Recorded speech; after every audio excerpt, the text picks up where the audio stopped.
Okay, welcome here. Knock, knock.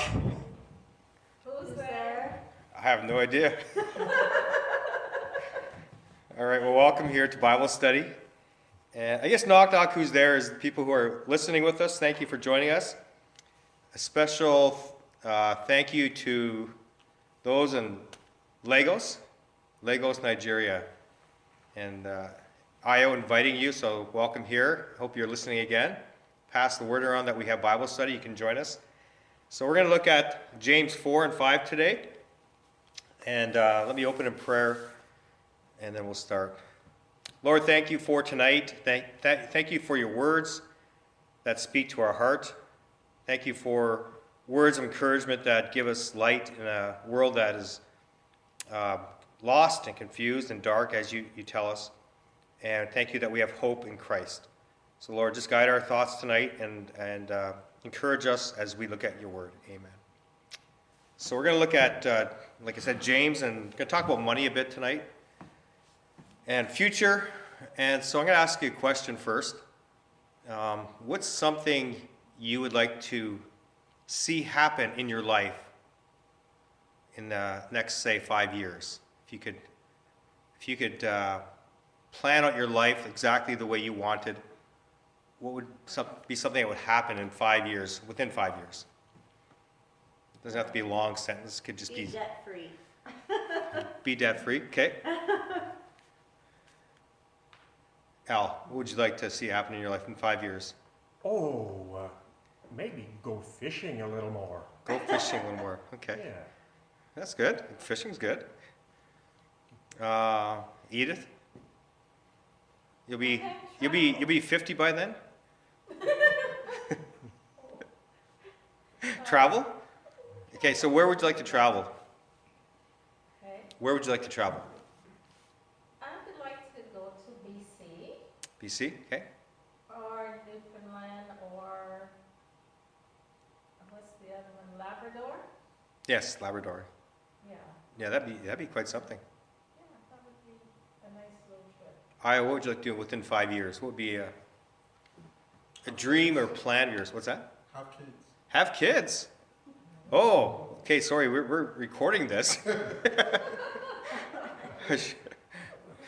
Jeff, anything for you? Within 5 years. Not to work so hard. That's a good one. I like that one. I think for me, let's see, I'd like to play golf in Mexico. I like to play golf in Mexico. I like to go to Mexico. Never been to Mexico. So, anyways, why I asked that question was because James talks about people who plan their future and assume they can just kind of make their future happen. So let's look at what he says. Rhonda, would you like to read this first verse? Come now, you who say, today or tomorrow we will go into such and such a town and spend a year there and trade and make a profit. Okay. So he's looking at something very practical, right? He's something that's really down to earth, real for most people. We'd like to know what the future holds. I think if people knew the future, I'm not sure if it would be a good thing. I think it would be a scary thing somewhat. If you knew the day you were going to die, I think you would, boy, that would be quite something. What are your thoughts on this verse? I mean, what's he saying here? Today or tomorrow. Future, right? We're going to go do this. We're going to go do that. It's not about what we should be doing. It's the Lord's will. Do this. Okay. Don't get too far ahead in the verses here, okay? That's coming up. No, you're right on. That's good. So yeah, he's talking about making a profit. They're talking about today or tomorrow, we're going to do this, make a profit. And it hasn't even happened yet. Okay, it hasn't happened yet. I mean, this is 2,000 years ago. Maybe they were fishermen, maybe they're bankers, maybe they weren't really bankers back then, but they're money handlers.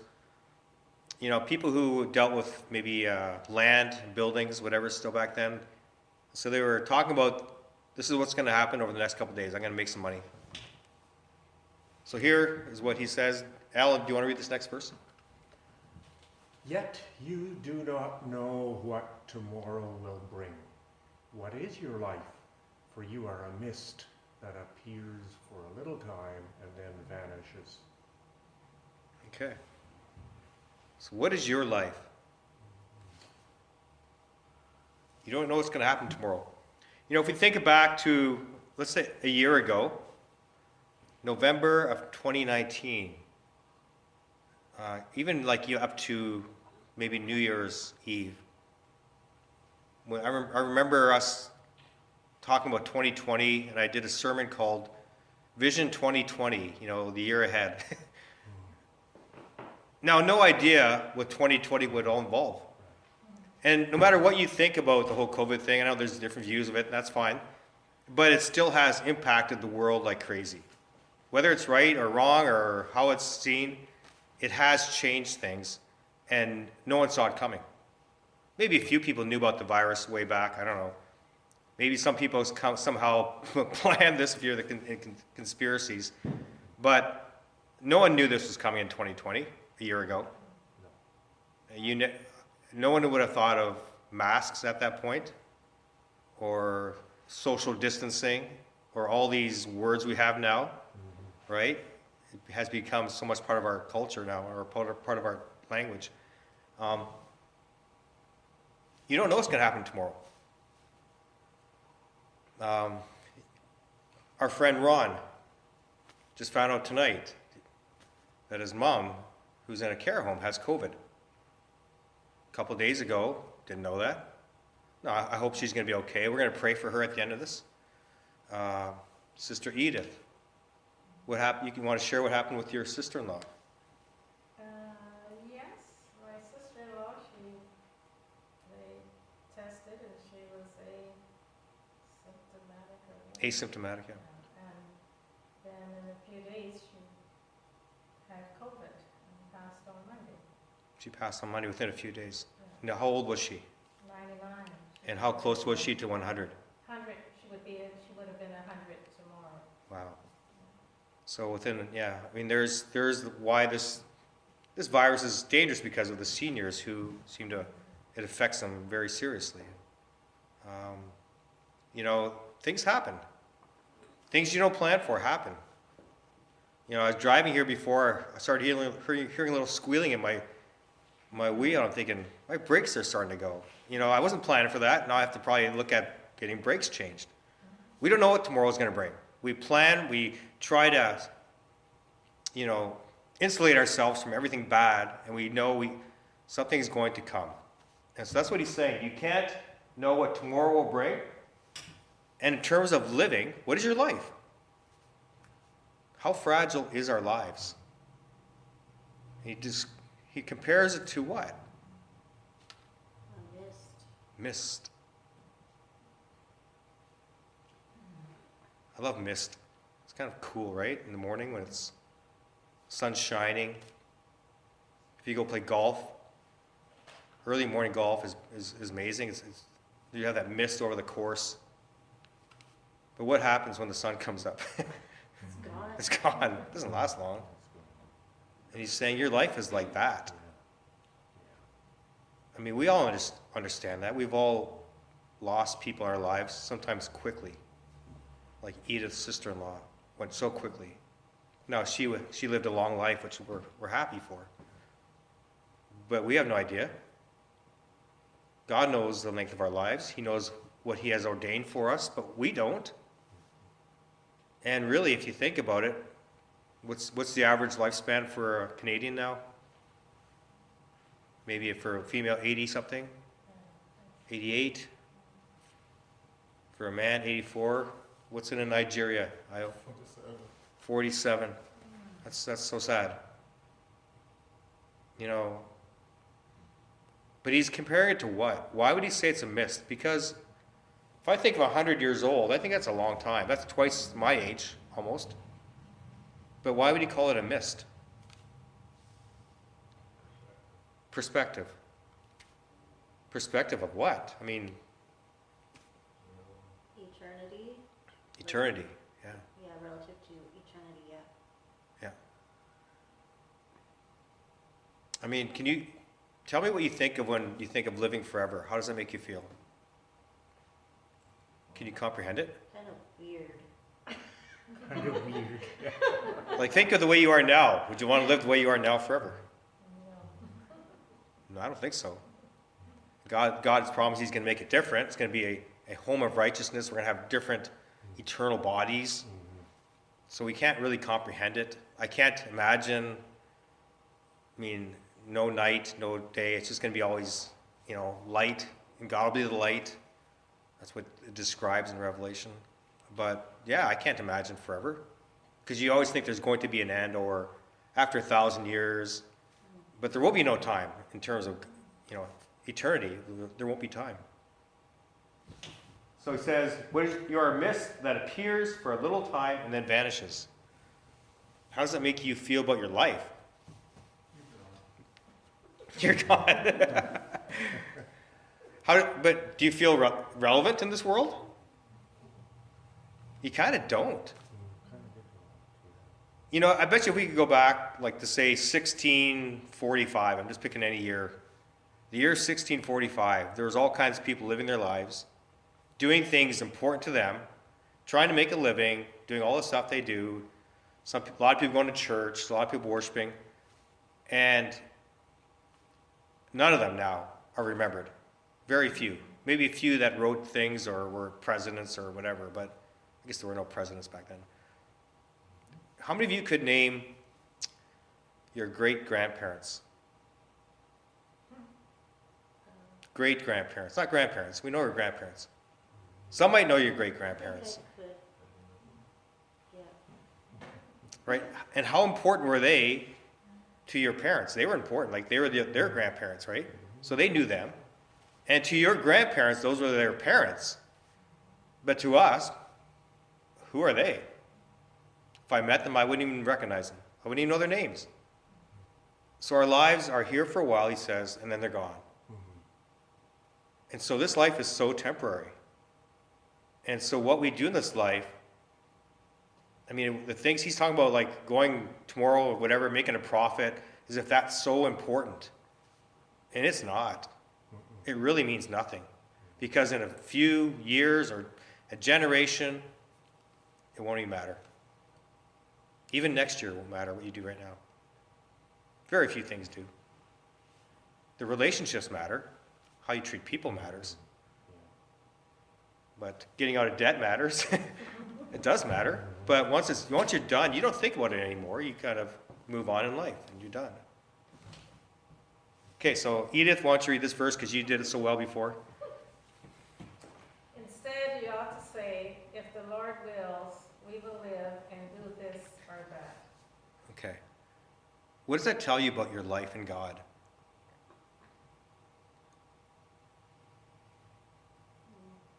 That it's all held in God's hand. Yeah. I can plan and plan and plan, but ultimately, God is the sovereign who says what'll happen, what'll turn out, what will not. Yeah. If it's the Lord's will, we will do this or that. Wow. I mean, that means God's very involved in our lives, not just a little bit. He's not just kind of hanging around or like maybe checking in on us once in a while. I mean, you look back at what Jesus said, he knows the number of hairs on our head. We're talking about mind-boggling God, like just unfathomable kind of being. He's not like us. I don't know how many hairs are on my head. I could start counting. I would lose track, and And some would fall out some would fall out. while you're counting. So, I mean, he's so beyond us. We're not even close to what God is. And he's everywhere at the same time. I mean, he's that incredible. And so he knows exactly your life, what you are doing. Throughout the books of Psalms, it talks about how he before one day of your life happens, he's got it ordained. He knows exactly how long you'll live, what you'll do. The book of Acts says he places people in certain places where they live so that they may seek him. So, Io, you grew up in Nigeria, you moved to Canada. It's all part of God's plan. Unplanned for me. But he knew exactly where you needed to be so that you would seek after him. That's the cool thing. It's not just random. So God is very concerned and he watches over everything. He knows exactly what jobs you're going to have, all those things. And so when you worry about tomorrow and think, well, I sure hope that works out. He's saying, no, trust me. I know what tomorrow is going to bring. If you would trust me, we'll do it together. Now, it may not always be fun, because Christians suffer, but even that's got the purpose, right? He's just saying, trust me, I'm the shepherd. You're supposed to follow me. You're the sheep. And the sheep who take off on the shepherd don't do too well. They kind of get in trouble. Io, you want to read this next one? As it says, you boast in your arrogance. All such boasting is evil. Okay, so,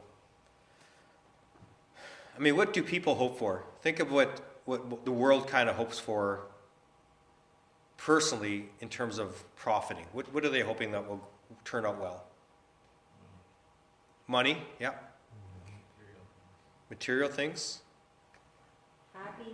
Happiness. Comfort. What other kind of money things do they always hang on to? What are they always watching? What are they always looking at? Stock market. RRSPs. Mutual funds. How much money is in their bank account? Is it going up or down? Whatever, all those things. Now, we're supposed to be responsible, right, with our money. We do make money as part of this world. But he's saying people who boast about it, they're boasting about things they haven't even done yet. We're going to go make this money. I have this plan. They're going to make this kind of money. And so that on their own, with their own initiative, their own abilities, they're saying, I can do this. I think the idea is that they're not even recognizing that God is part of the plan. That's the main thing, right? It's not that pursuing something and working towards it's wrong. It's that they're not doing it with God. I can do this. I can make this work. I have this plan. And sometimes you see people get there and they give themselves the success. But it's short-lived. And it's not eternal, that's for sure. So whoever knows the right thing to do and fails to do it, for him it is sin. Now, how does that connect to what he's just been saying? What's the sin part here?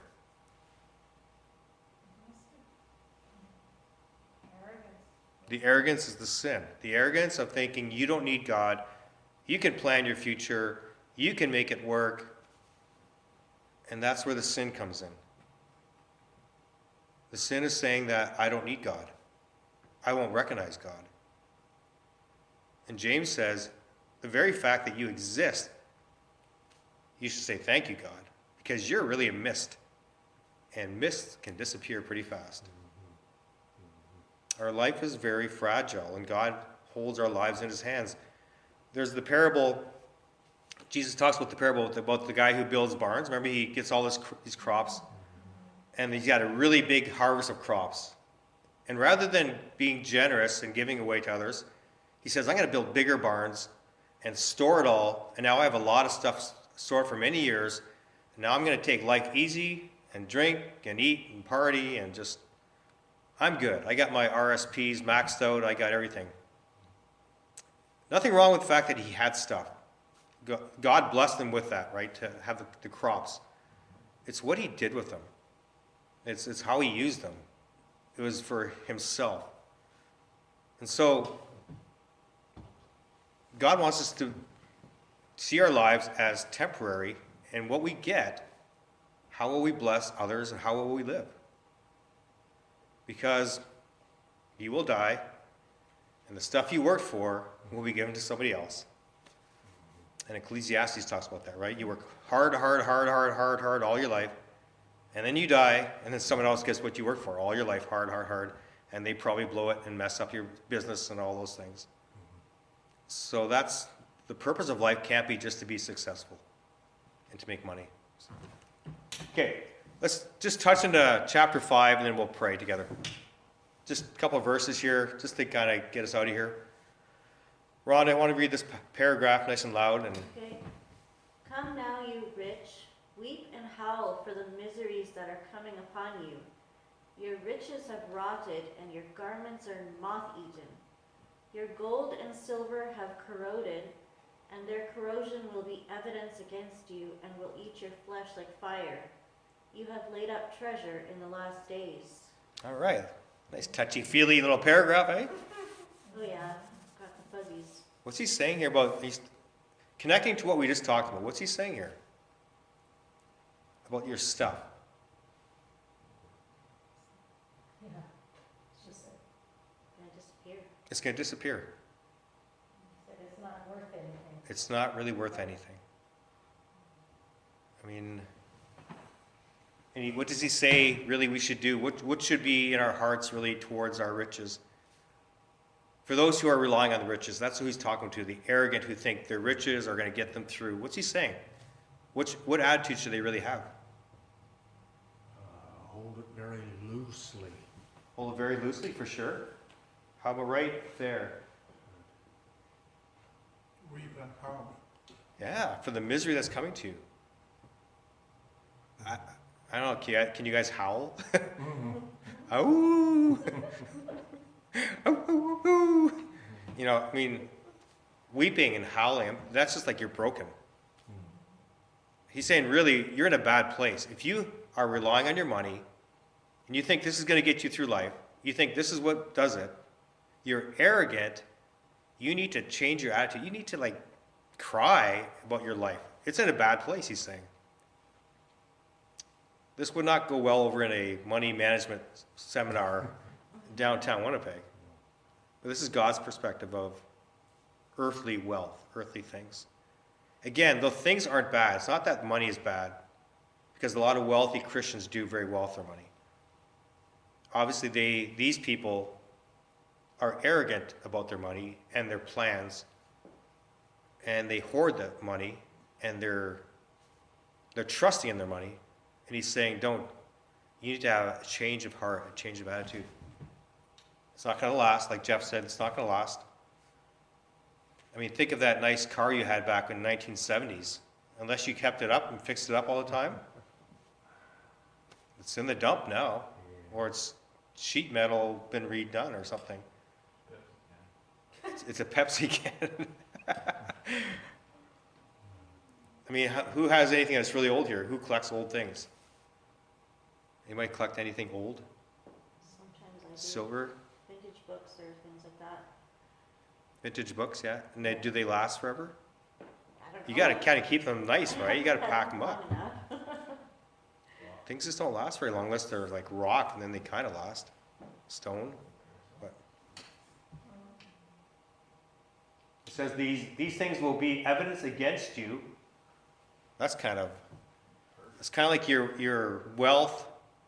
If you trust in your wealth, if you're kind of that arrogant kind of person who's thinking this is what's going to get me through life, he's saying that itself is almost like evidence against you.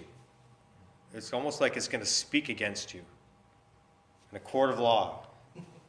It's like a witness against your life, how you've lived, how you've trusted in it.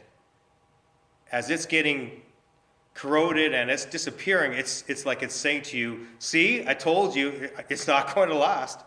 And you've trusted in me, and now I'm leaving you. It's kind of what it's saying. I'm disappearing on you. It will eat your flesh like fire. Okay, that's kind of morbid, picturesque. You have laid up treasure in the last days. And the last paragraph, and we'll end with this. Al, you want to read the last paragraph? Behold, the wages of the laborers who mowed your fields, which you kept back by fraud, are crying out against you, and the cries of the harvesters have reached the ears of the Lord of hosts. You have lived on the earth in luxury and in self-indulgence. You have fattened your hearts in a day of slaughter. You have condemned and murdered the righteous person. He does not resist you. All right, this is a good boss. Would love to work for this guy. So here he's talking to people who are rich. Remember, these are the rich, the arrogant, those who say they're going to go do this and that. And he says to them, basically saying, you got to be careful how you treat your workers. Those under you, those who are your laborers, those who work in your fields. Are you treating them properly? Because God's watching. That's what he's saying. What's that? The fair wage that they deserve. Whatever that is, whatever you've agreed upon. Somehow they're not, these bosses aren't doing the right thing. They're holding money back. They're doing fraud, they're causing fraud to happen. Maybe the guy said, well, if you work for a day, we'll pay you, 10 denarii, whatever they paid him back then. And they gave him 5 and said, sorry. I mean, what's the guy going to do? Can't go to court? That's right. Used up too much of my gasoline. It says, again, there's almost that judgment feel here, right? It's like however you treated people in the past, it's going to cry against you in the future. And there's something about God's judgment coming down the road one day where things in our lives will be brought forward, right? And Jesus taught, and the Bible talks about us being mistreated, and we will be repaid for that at some point. God will make things right. Retribution will happen. And so it almost talks about that here, right? The cries of the harvesters have reached the ears of the Lord of hosts. So God's listening. God's watching. How you treat people. And maybe not just workers, but how we treat people in our lives. Especially those who are taken advantage of. The orphans and the widows, and those who are, maybe abused, whatever. People are always used in our world. And God is watching. God's watching. So for these guys, it says, you've lived on the earth in luxury and self-indulgence. I mean, you lived it up. You had all the food you wanted. You had every camel you wanted to drive. Every car, every truck today. Any vacation you wanted, you just went on. It didn't matter. You just did it. It says, you have fattened your hearts in a day of slaughter. So again, you just hoard it for yourself. It's kind of like eating and eating and eating and eating. You fatten yourself. And you have condemned and murdered the righteous person who did not resist you. So again, James is just warning. He's just kind of saying to those who are rich in this world, be careful. Be careful how you treat people. Don't use people. God's watching. And don't brag about your achievements as if the next days or years ahead, you're going to accomplish all this. Instead, like Edith said before, and what James said before was, if it's God's will, we'll do this or that. And so we just trust God. And so, any last thoughts? Trust God for Lotto Max numbers? If he knew you could use it properly, he might even give it to you. Who knows? That's true. He might. Just the harvester part reminds me of back in Leviticus, I think, when God is giving the law to the Israelites, and he tells them don't harvest all the way to the edge of your fields, and don't go back to pick up what dropped on the ground, because that's for the orphan and the widow. And then he ends that commandment by saying, I am the Lord. And then he goes on to with other commandments about adultery and murder, and ends them all like, I am the Lord. Like, that's failing to provide for the needs of the poor and the widow and the orphans is just as bad as committing adultery or committing murder. So This passage reminds me of that. That's good. That's good. Relates well here, yeah. All right. Well, that's it for tonight for the Bible study. So thank you for those who are listening, and we'll have some more jokes next week.